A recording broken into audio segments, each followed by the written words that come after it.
আখাউড়ায় ছতুরা তন্তুর ভাটামাথা বাজার কেন্দ্রিক সাংগঠনিক ওয়ার্ড কমিটি ঘোষণা।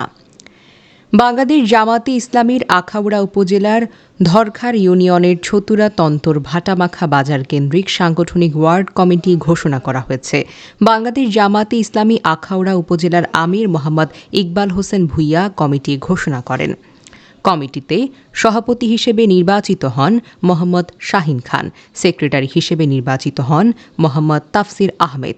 কমিটিতে বাইতুল মাল সাংগঠনিক সম্পাদক হিসেবে নির্বাচিত হয়েছেন মোহাম্মদ তৌহিদুল ইসলাম, প্রচার সম্পাদক হিসেবে নির্বাচিত হন মোহাম্মদ মাসুকুর রহমান। নতুন কমিটি ঘোষণা উপলক্ষে ইফতার ও আলোচনা সভা অনুষ্ঠিত হয়েছে। সভায় বক্তারা বলেন, জামায়াতে ইসলামী কখনো হিংসা ও হানাহানি পছন্দ করে না। জামায়াতে ইসলামী সবাইকে নিয়ে শান্তিপূর্ণভাবে বসবাস করতে চায়। হিন্দু, মুসলিম, বৌদ্ধ, খ্রিস্টান কোনো ভেদাভেদ নেই। সবাই আমাদের ভাই ভাই। সকল মুসলমান ইসলামকে পরিপূর্ণভাবে গ্রহণ করে এবং আল্লাহর আদেশ পালন করতে হবে।